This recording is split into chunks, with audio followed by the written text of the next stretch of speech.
But most of the creatures come together for a very different reason. To breed. The giant cuttlefish, the largest of all cuttlefish.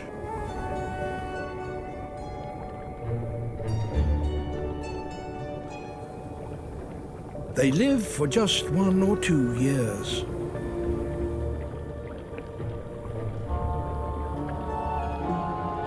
Now, as the Australian summer draws to an end, they have one last act to complete. To find a mate.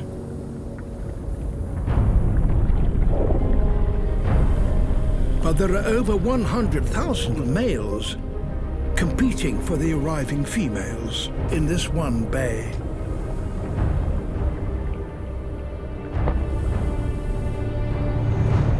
Among them, a giant, a true Goliath. He probably weighs about 10 kilos. Bands of color sweep across his skin. That's how cuttlefish communicate.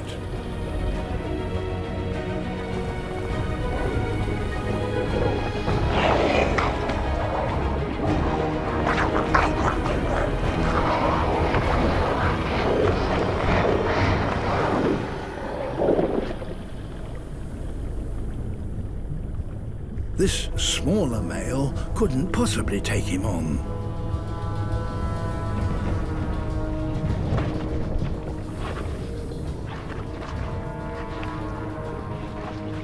Beside Goliath, and under his protection, a female who has just mated with him. But other rivals are still interested. It seems a small male wouldn't stand a chance. The female is now displaying a white stripe along her side nearest Goliath. It's a clear signal that she no longer wants to mate with him.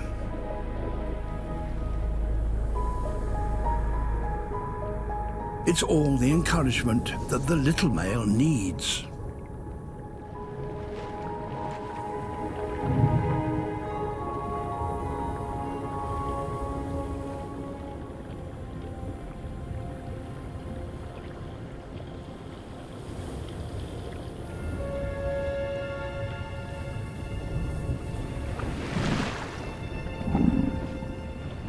He's going to have to use trickery.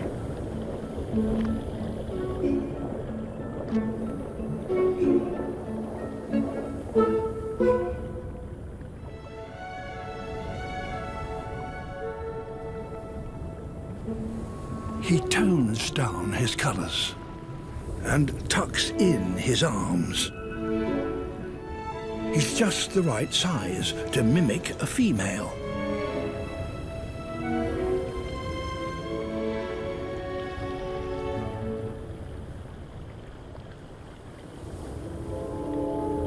Goliath is deceived.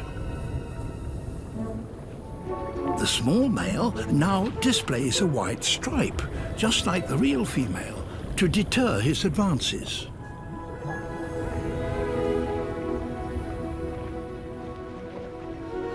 He slips beside her,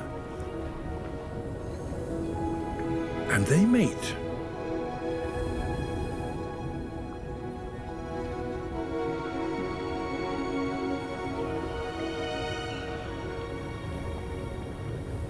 By mating with multiple partners, the female ensures the greatest genetic diversity for her young.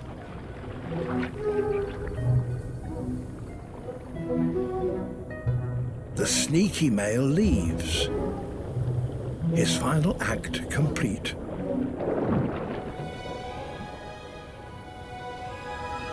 So even among giant cuttlefish, it seems, it's not all about size. It's the breeding season, and the trees are teeming with frogs. The female is with a male at the tip of a branch, perched above the paddy pool. She's building a nest by whipping up a giant ball of foam with her back legs. She lays hundreds of eggs inside. She's attracting the attention of other males. Each male could still fertilize some of the remaining eggs in the foam. They're coming in from all directions.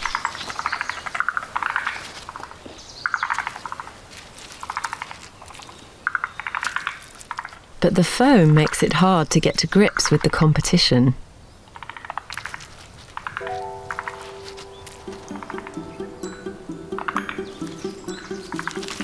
Things quickly descend into an undignified wrestling match.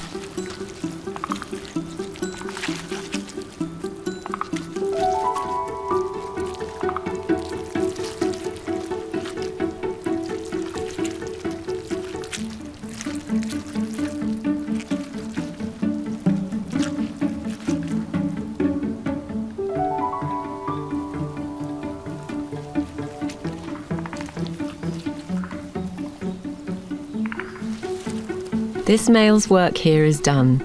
It's time to move on and find other nests. But when you're covered in slippery foam, it's hard to leave with dignity.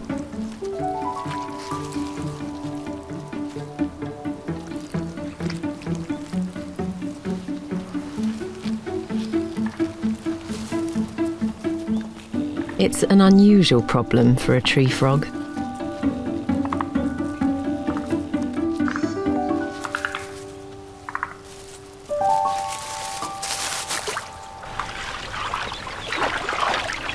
As the days pass, the eggs develop in the safety of their foam nest. The temperature rises with the summer sun, and the foam ball dries to form a protective case. The tadpoles inside are still moist and 6 degrees cooler. But the little tadpoles need rain. At this time of year, warm air is rising over the steep Honshu Mountains, and clouds are starting to build.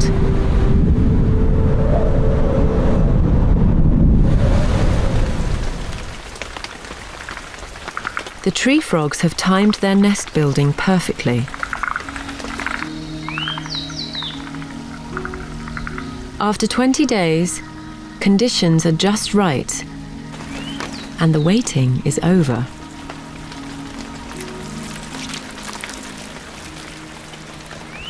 The hard foam starts to dissolve, and the tadpoles drop out, straight into the nursery pool of the rice paddy below.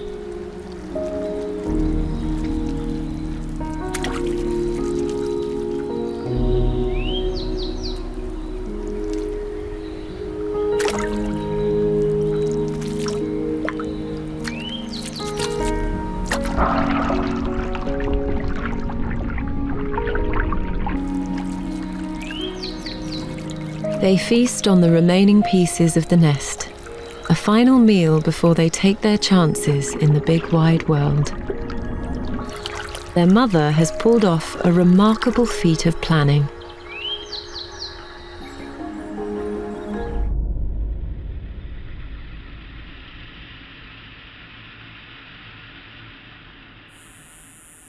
It's July in the deserts of Nevada in the western United States.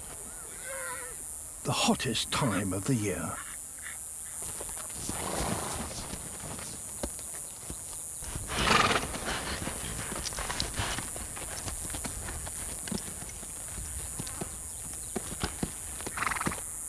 Bands of wild horses, Mustang, are converging on one of the last remaining waterholes around.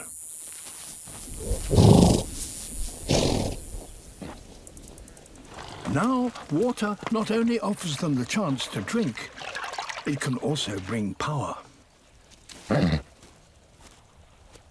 If a stallion can control access to water, he will have secured mating rights to the entire herd. So stallions try to dominate these pools, fighting off rivals who venture too close.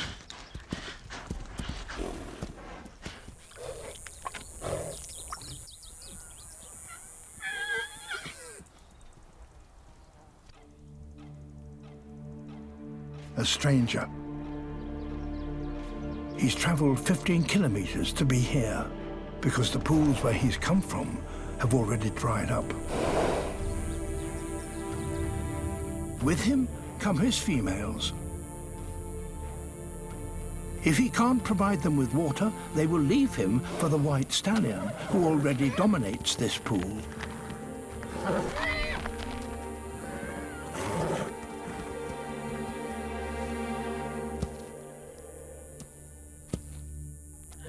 So he will have to fight.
There is everything to lose. A broken leg or a shattered jaw would mean a slow and painful death.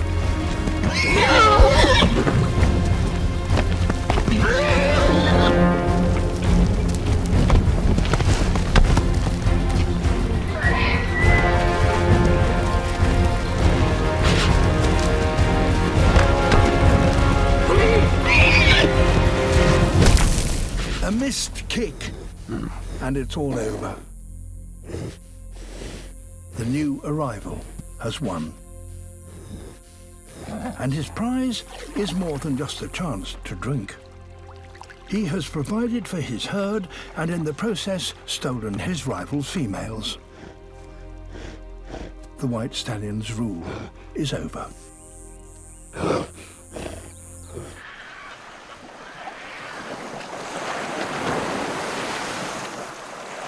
Gulf grunion scout the beach.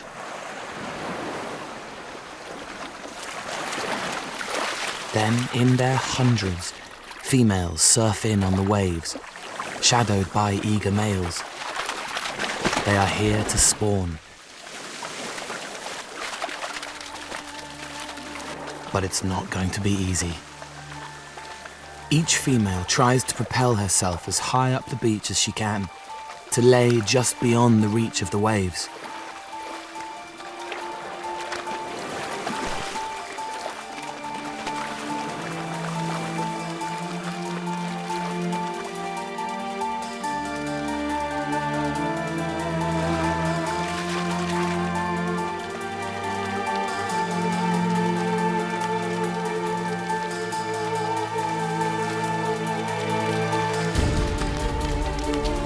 Drilling herself into the sand is the cue for the male grunion to move in.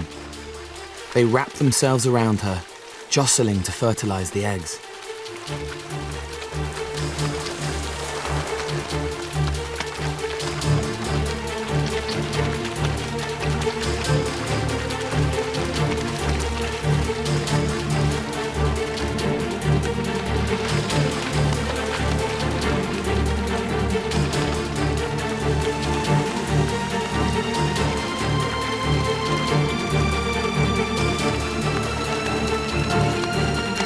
In the frenzy, many eggs are dislodged.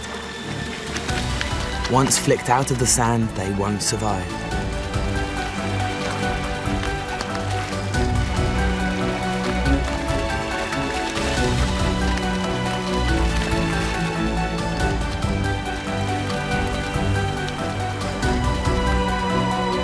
Although these fish out of water might seem vulnerable, the mass of flickering bodies confuses predators.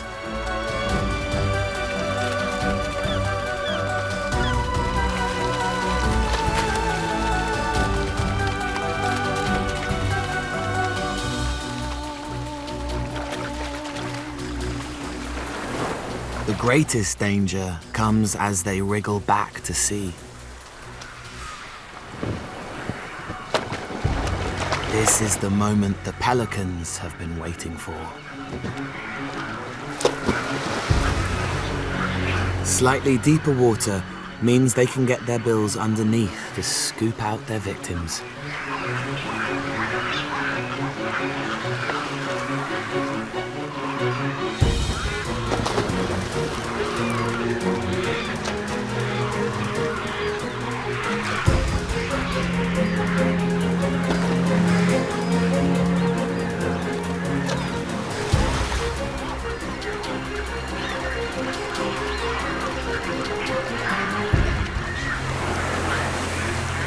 This female runs the gauntlet and makes it through. Her eggs will develop quickly in the warm desert sand and be ready to hatch in 2 weeks on the next spring tide.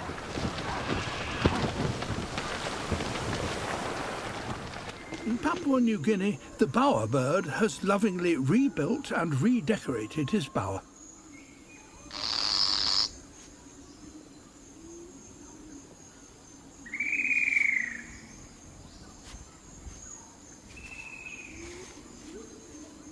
Another visitor.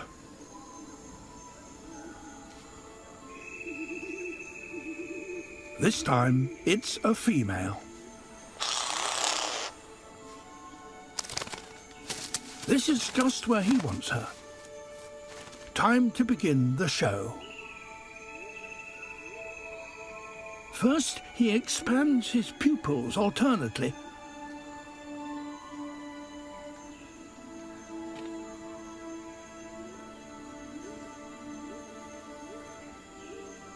It's an oddly mesmerizing display.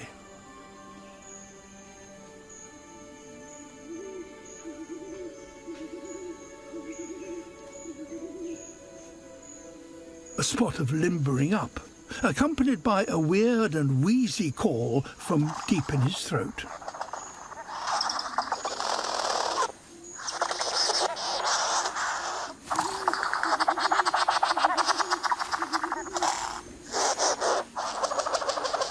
Now it's time for his grand performance.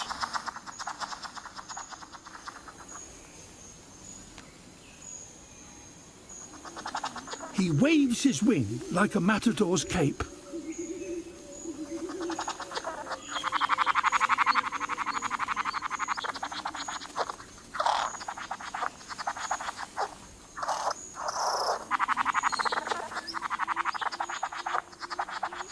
She appears to be transfixed.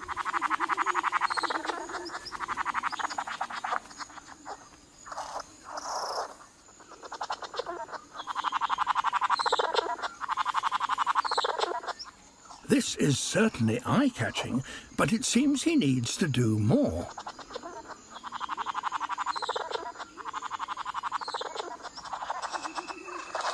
Generously, she drops him a hint.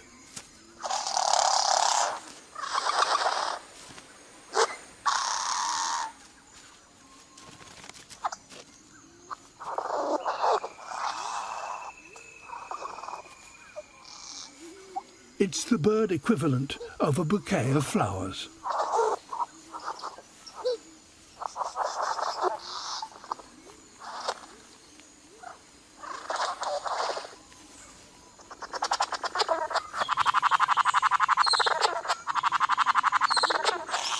It's all going so well, it's time to get physical, with a few headbutts to her chest.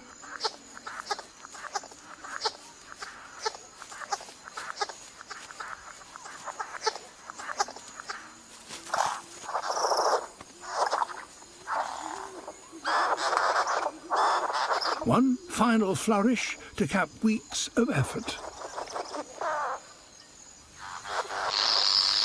but something's wrong.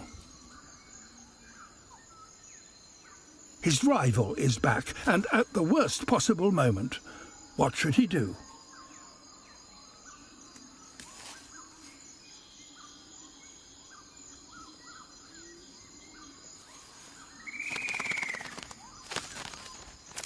For the female, the moment has gone. Sometimes, whatever you do, things just don't work out.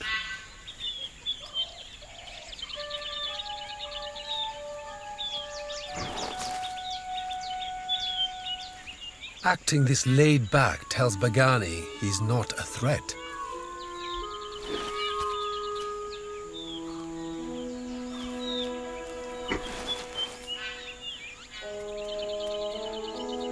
She seems impressed. This is the first time in 7 months I've seen them together.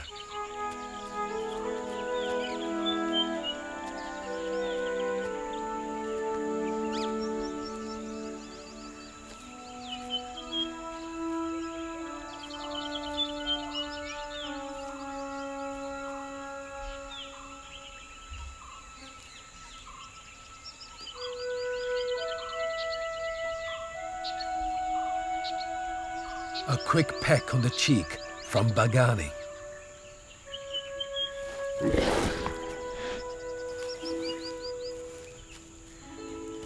But Rajor still plays hard to get. After all, this is a first date. Rajor and Bagani stayed together for 3 days. And showing Bagani around is an important part of Rajor's courting technique.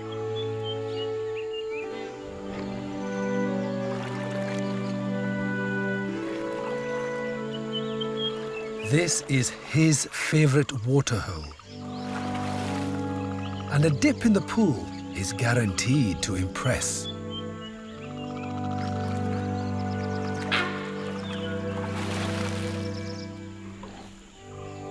Followed by a romantic walk in the park.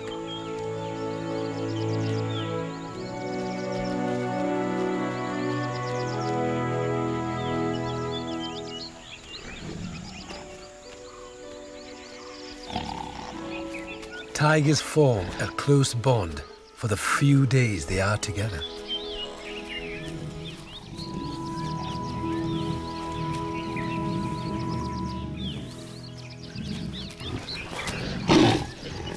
It's not just about sex.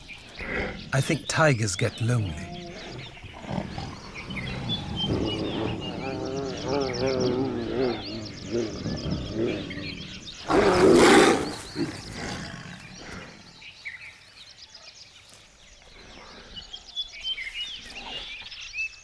I can only hope that this might be the moment when the new dynasty begins.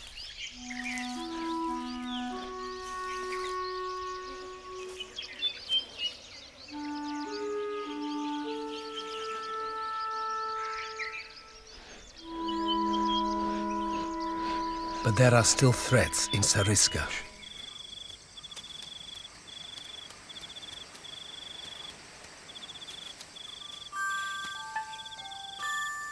To help them locate underground prey in the soil, kiwis are the only birds in the world to have nostrils at the tip of their bills. It's more like a snout, perfect for rooting around for grubs. But right now, the kiwis here have something else on their minds. A female sings an alluring serenade. Love is in the air.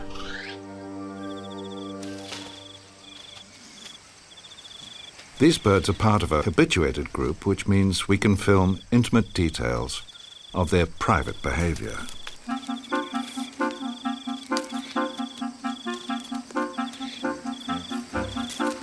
Brown kiwis often mate for life, and females are very fussy.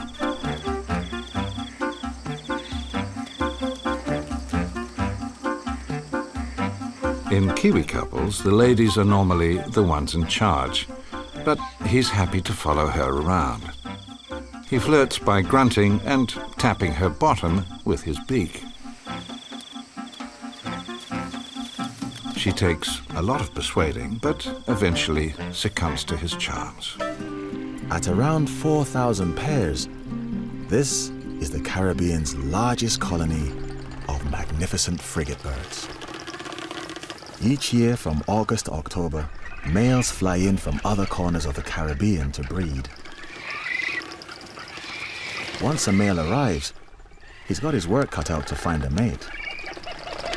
First, he inflates a pouch to try to stand out from the crowd.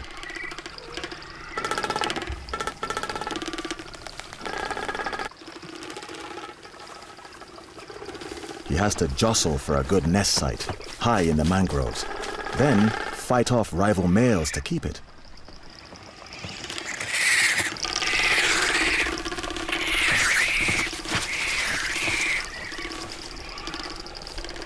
All this aggression can be seriously deflating.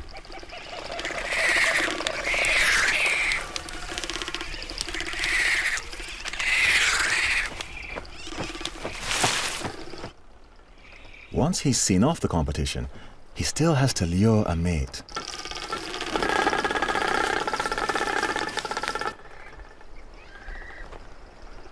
He drums up interest from a browsing female, and she comes in for a closer look. It's hard to say exactly what a female looks for in a partner, but a good nest site is crucial.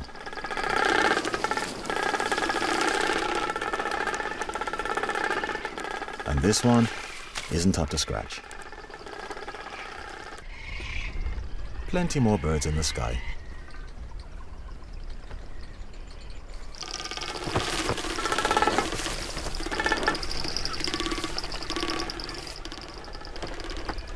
The females look for a location with clear access, where the wind can lift them on and off the nest. And this one seems ideal.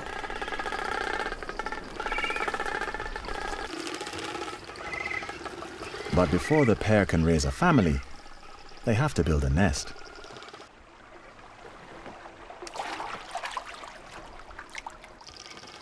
And for that, they need plenty of the frigate's most valuable currency: sticks.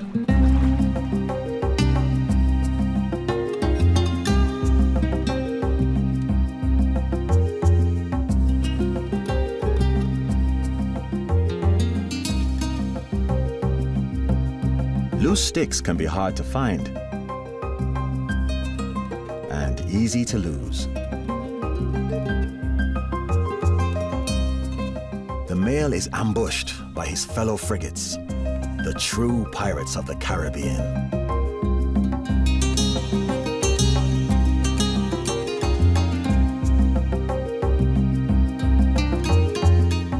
These high-speed aerial acrobats are experts at mid-air theft.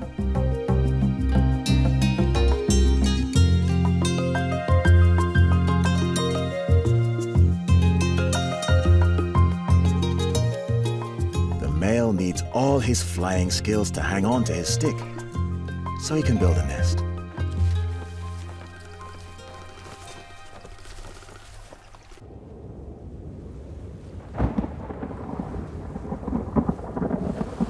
And there's another threat on the horizon. One that may ground even the most high-flying male.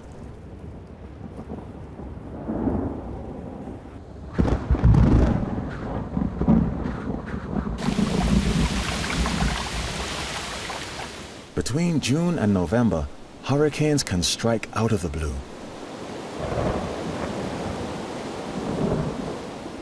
Frigates often ride out stormy weather in the air, but these males need to hang on to their nests. Exposed, they're in the firing line of winds that could reach 240 kilometers per hour.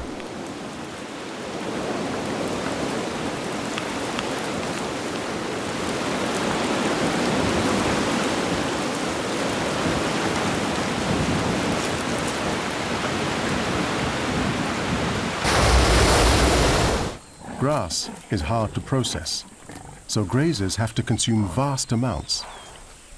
That means big guts, and big guts need a big body.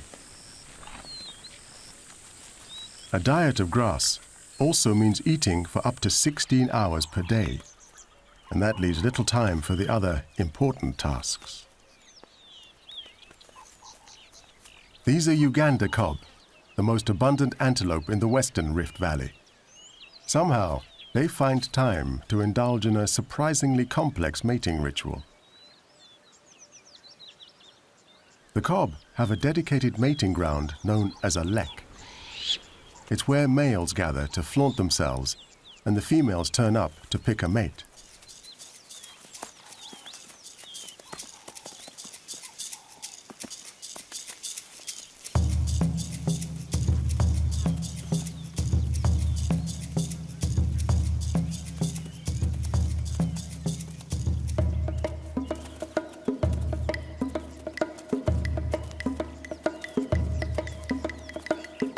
The males want to hold the best spot.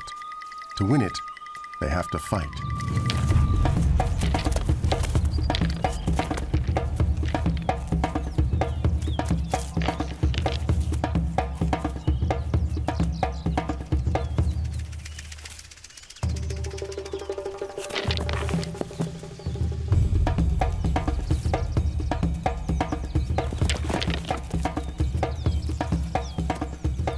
It's all to impress the ladies, who are very picky when it comes to choosing the right mate.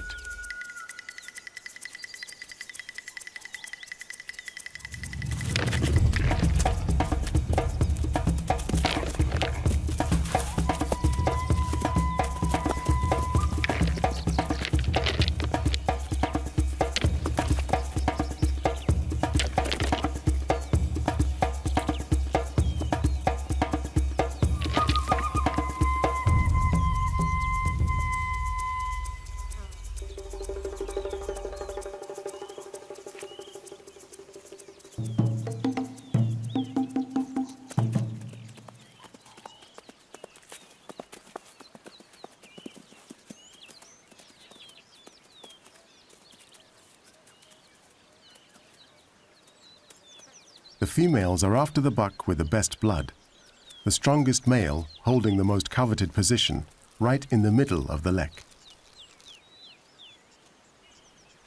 The female chooses her mate and then allows him to test her scent for hormones to confirm she's ready to mate. A female comes into season every 20 days or so, but is only receptive for a couple of hours, so there's not much time for flirting.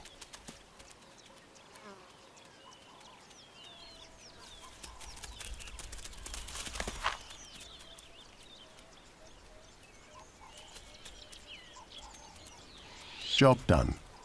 The exchange of genes is complete.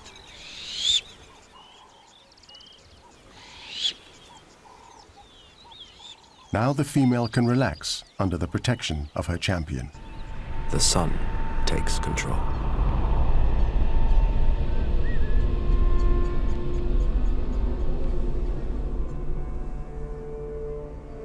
Success in the stifling heat depends on the ability to seize the day. One creature is determined not to miss his chance.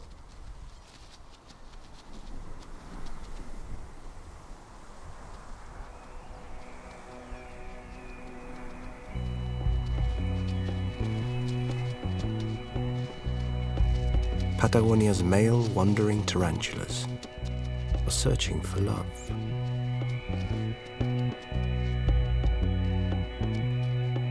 This male spent 4 years reaching maturity, but in 2 months, he'll be dead. He's in a serious hurry. He'll barely eat or sleep. This is what he's looking for. Silken threads left by a female, impregnated with her pheromones. Chemical love letters advertising her availability. They lead him to her lair.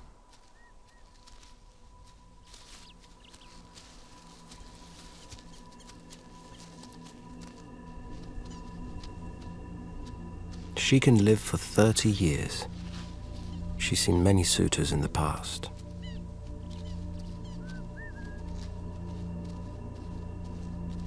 He taps a seductive rhythm to tempt her out.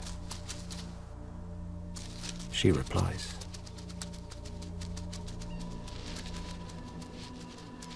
For him, this is a very dangerous liaison.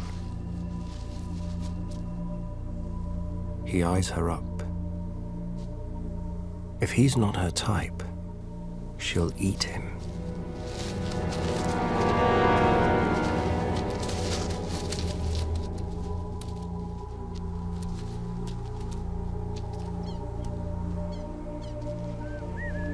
But this male has a talent for seduction. He tenderly strokes her body.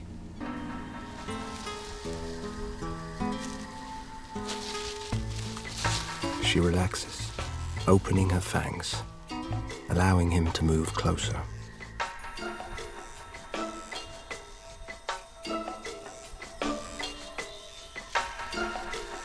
He carefully delivers his packet of sperm.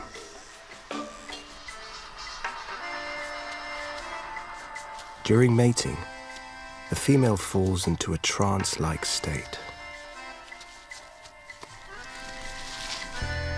She stays like this for several minutes. He has to make a quick getaway before it wears off.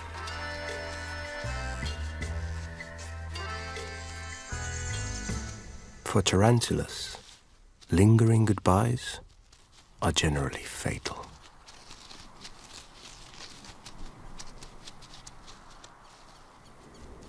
The father leads one team. The mother intercepts a panicking elk.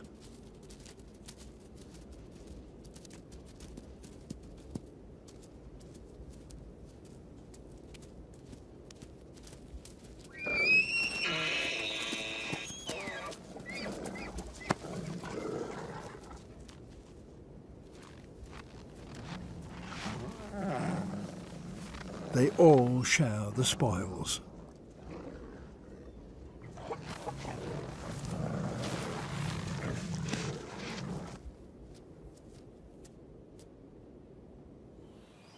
But all is not quite as collaborative as it seems. This pack strategy works well for the alpha couple, but not quite so well for last year's offspring.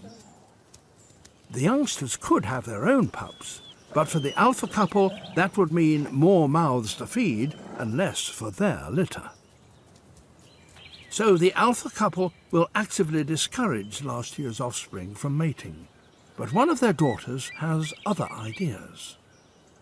Skulking behind the pack is a lone male wolf. He has no territory of his own, but follows the family, scavenging leftovers and looking for opportunities. He spotted one, the young daughter.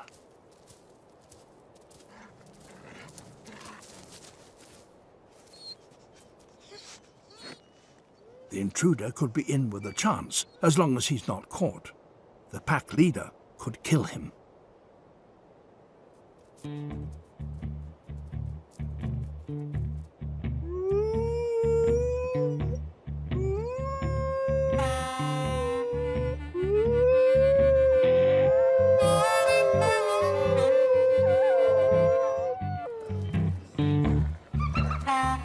While the pack is distracted by a bison, the temptation for the young female is too great, and she sneaks away to join the mysterious stranger. It's risky, but it could be her only chance to get close to a potential mate.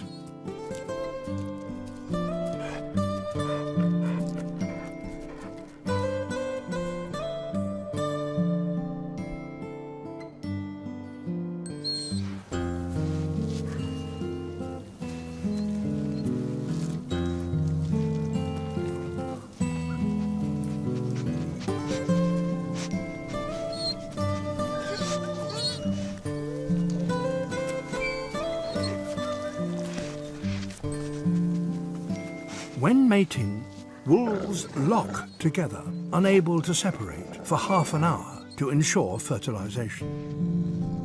Not so good if you're about to be caught by your dad.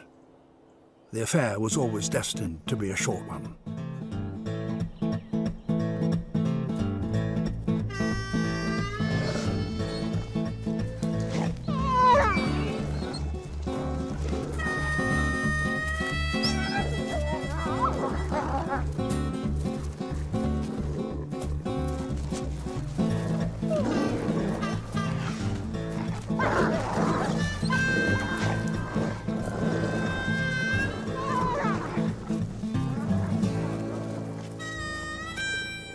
After a painful separation, her new mate is chased away with his tail between his legs.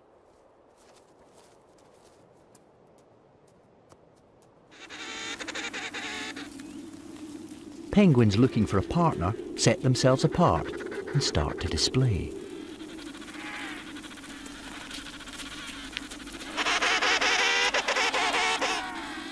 This male doesn't have to wait for long.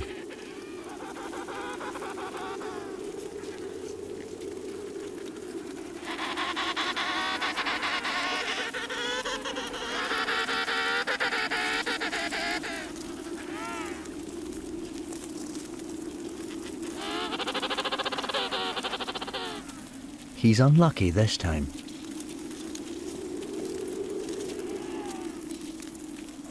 But he's spoiled for choice. There are 3,000 possible partners.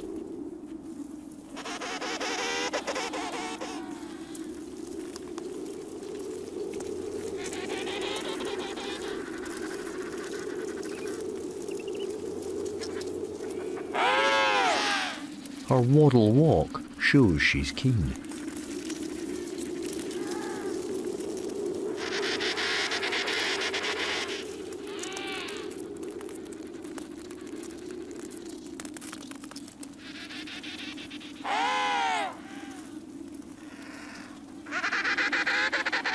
They mirror each other's actions to confirm that they're now a couple.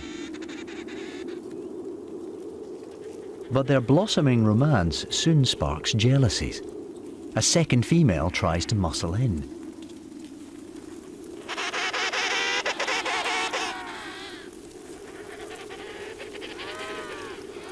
She pecks at her rival, but the male's having none of it. The girls fight it out. It's flippers at dawn.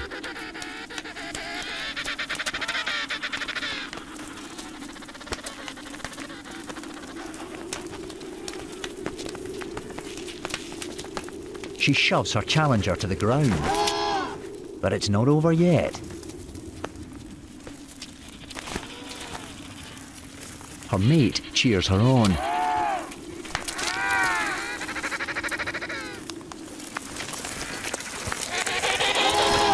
This time, she's clinched it. She's slapped her way to victory.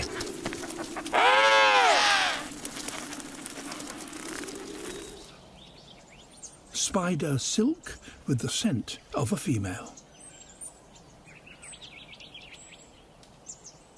He just needs to follow it.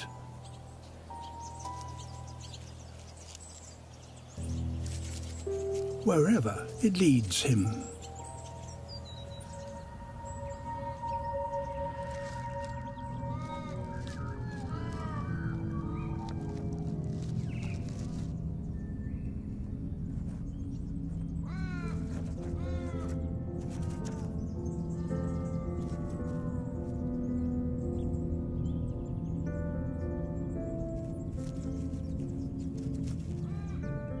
Other males have gone on the same quest and have come to a grisly end.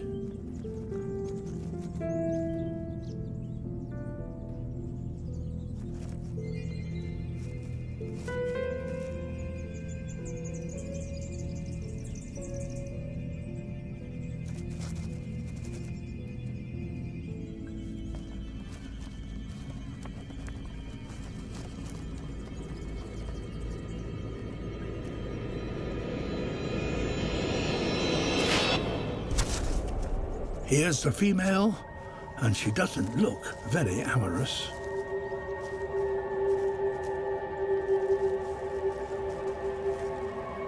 In fact, she kills every male who doesn't match up to her expectations.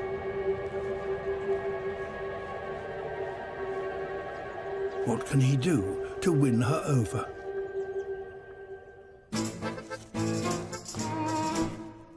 Dance.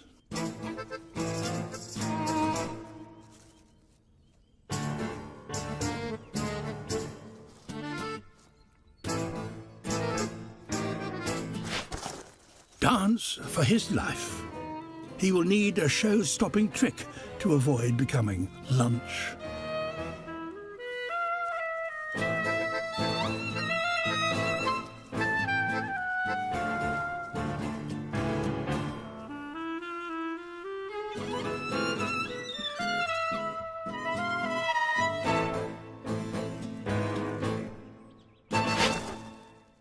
With his fan unfurled, he begins an ever more complicated series of dance moves to try and seduce her.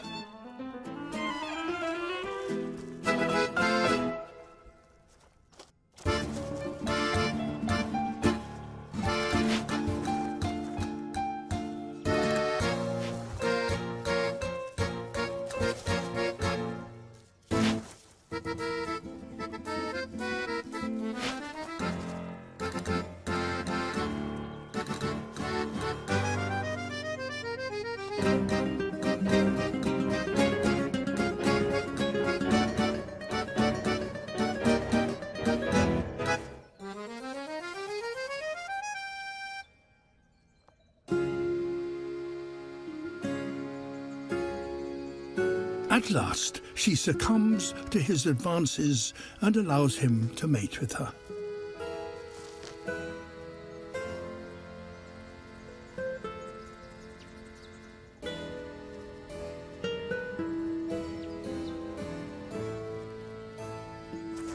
He matched her expectations.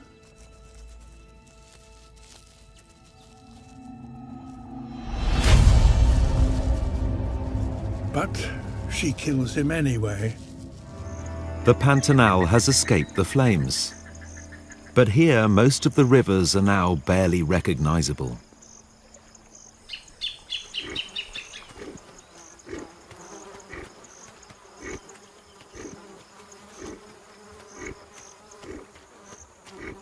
It's at this toughest time of the year that the female jaguar is ready for mating.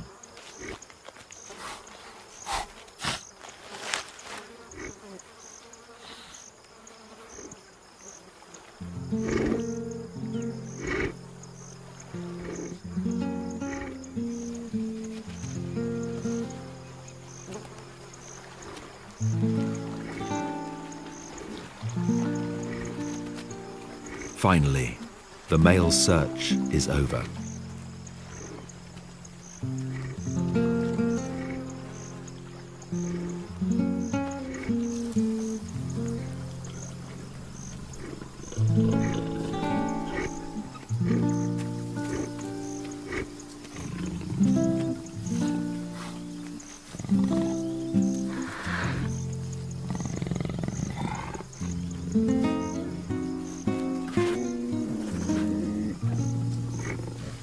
They'll mate repeatedly over the next few days.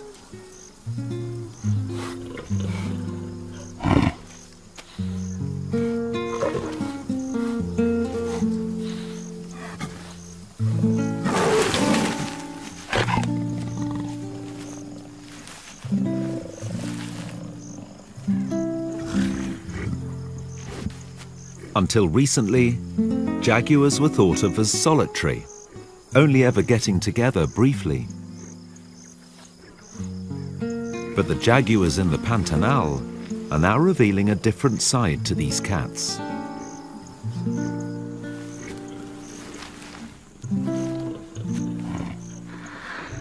This pair may stay together for weeks, or even months. In his prime, a male gelada can gather round him a harem of 6 or 7 wives.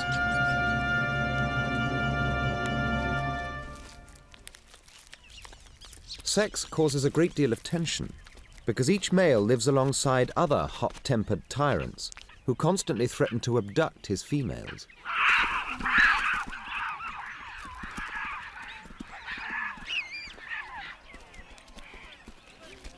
This male is still so wound up that he mates to dissipate his stress. In many primates, copulation is not merely for reproduction.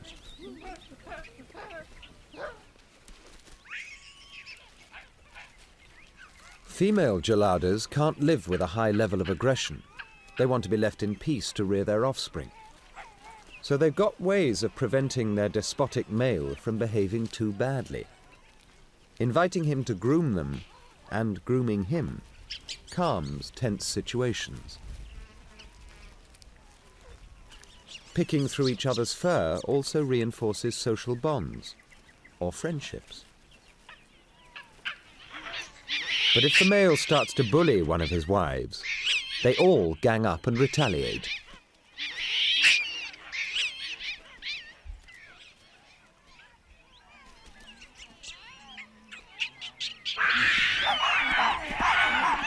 And the tyrant doesn't always get his own way.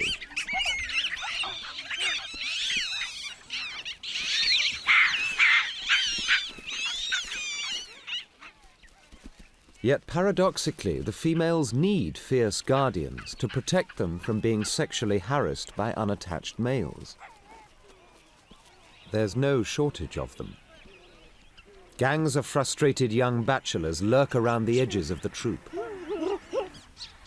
Sexually mature, they each yearn for their own family of females and frequently make trouble for everyone.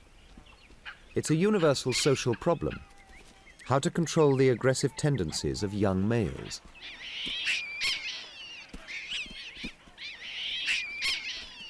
Their rampaging causes chaos and challenges the authority of the harem-holding males. Such meetings can only lead to a simian showdown.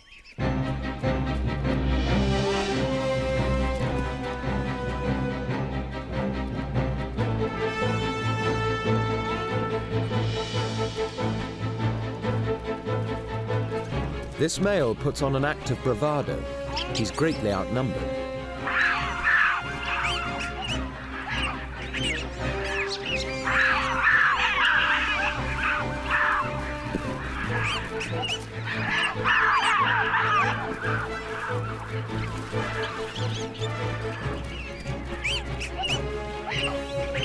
But their victory is short-lived. The furious male scatters the gang.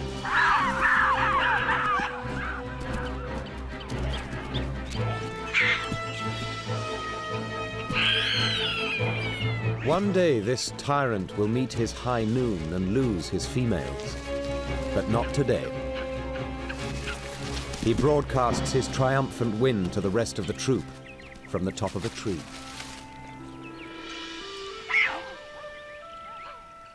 The males in the patrolling party can sense something in the air.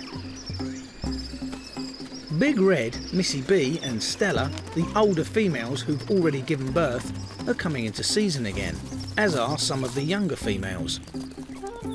Banded mongoose breed regularly, and with a pregnancy of just 2 months, an individual breeding female can have up to 5 litters a year. That's a potential 15 pups each, annually. In a world where the biggest gangs are the strongest, breeding regularly is a wise strategy. The males in the group compete for females. An in-season female will be followed religiously by one of the boys. This mate guard will stick close to its female and won't give the other boys a look in. The guard sticks to his girl like glue, hardly leaving her side for a second during the few days that she's at her most receptive. It's not easy, and although some of the younger males in the group try and mate guard, it's a job that takes experience, and it's often the older males who do it more successfully.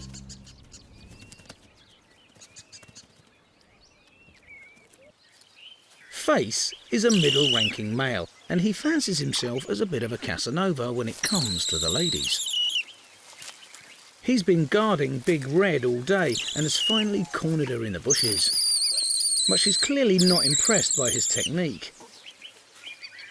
It's not unusual for the females to reject the amorous advances of their suitors. It must be very irritating being followed around day and night. Sometimes they express their feelings quite vocally. Big Red's high-pitched screams attract other males from the group, and this seems to be a deliberate move. Face is now torn between attempting to mate and fighting off his love rivals. It's a sort of test. If Face can successfully keep his rivals from mating her, then he's proved himself. But he needs eyes in the back of his head, or a cheeky rival might slip in and mate her instead.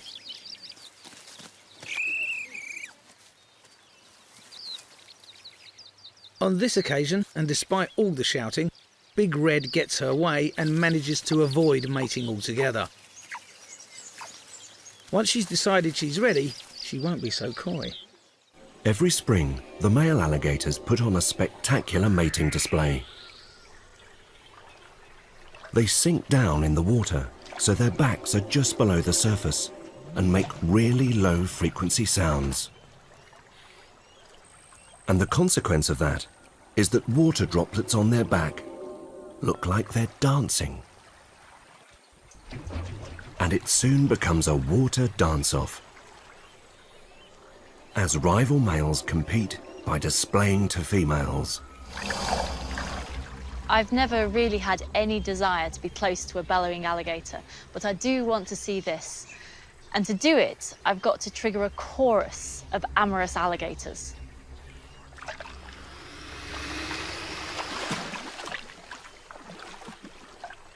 To see this spectacle, Helen needs to encourage some alligators to start dancing.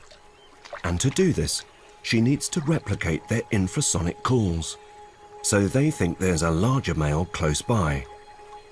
And that requires speakers even bigger than a camper van.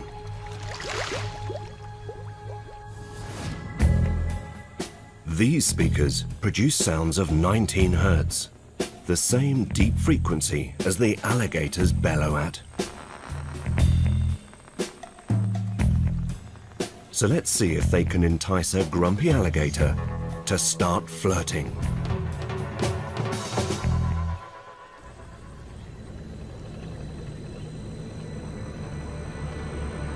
So that's it. Those are the big infrasound speakers sending sound out over the lake here.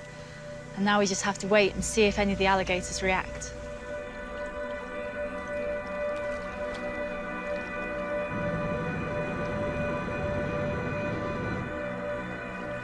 Oh, there's one straight over there, tail up in the air, getting ready to call. There are two parts to this display. A deep bellow from their mouths. It's like hearing dinosaurs. And the water dance.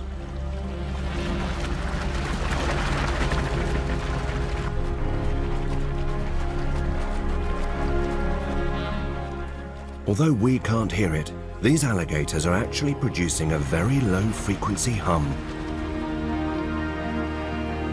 And this causes water droplets to bounce off their backs.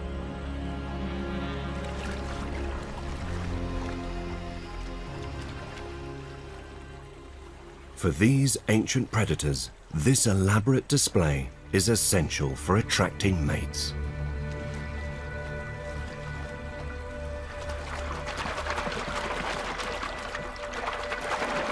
But how do they make the water dance? Just using sound. Footage from our high-speed camera reveals their secret.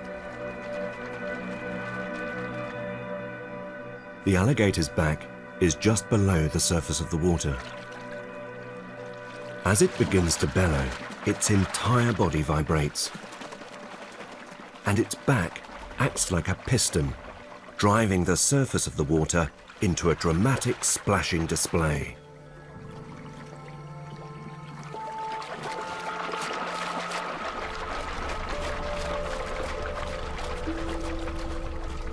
It It's thought that alligators have been calling like this for at least 70 million years. And it seems that our male from the camera trap has picked up a scent and found himself a female.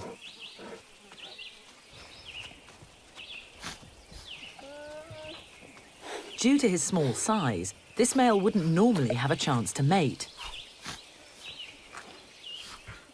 This female seems impatient, and our male doesn't have to be asked twice.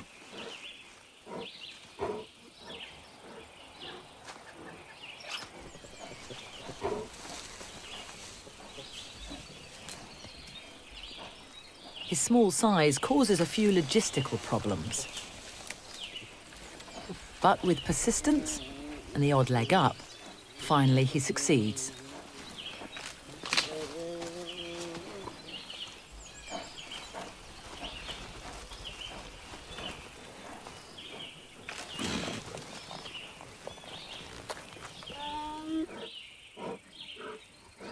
Mating over, the female grooms the young male.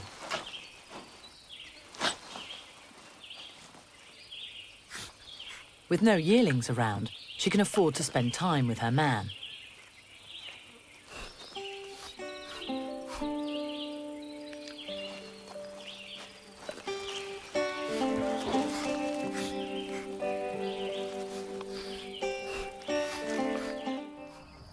For most of the year, bison bulls and cows live separate lives.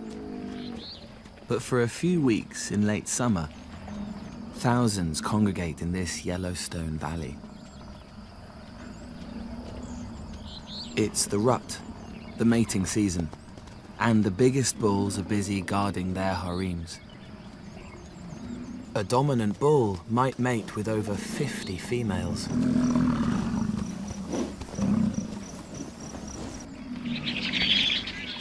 For the calves born this year, now is the time to stretch their young legs.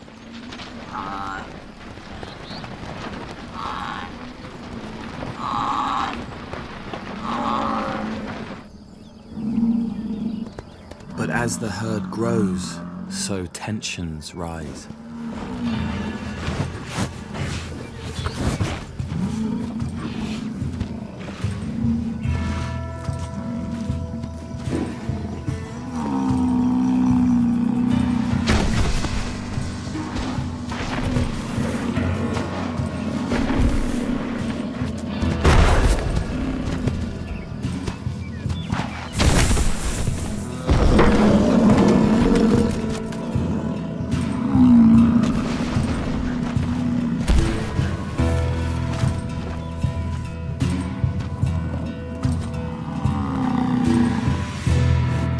Takes a heavy toll on the big bulls.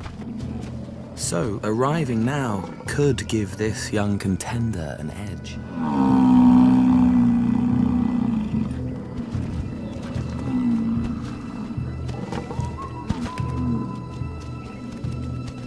But there's life in the old bull yet.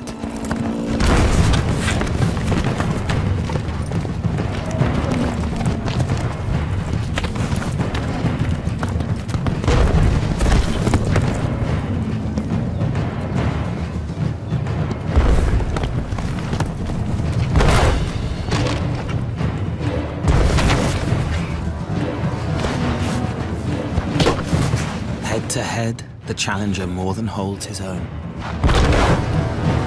Then he makes a small mistake. Shunted aside, his challenge is brutally ended.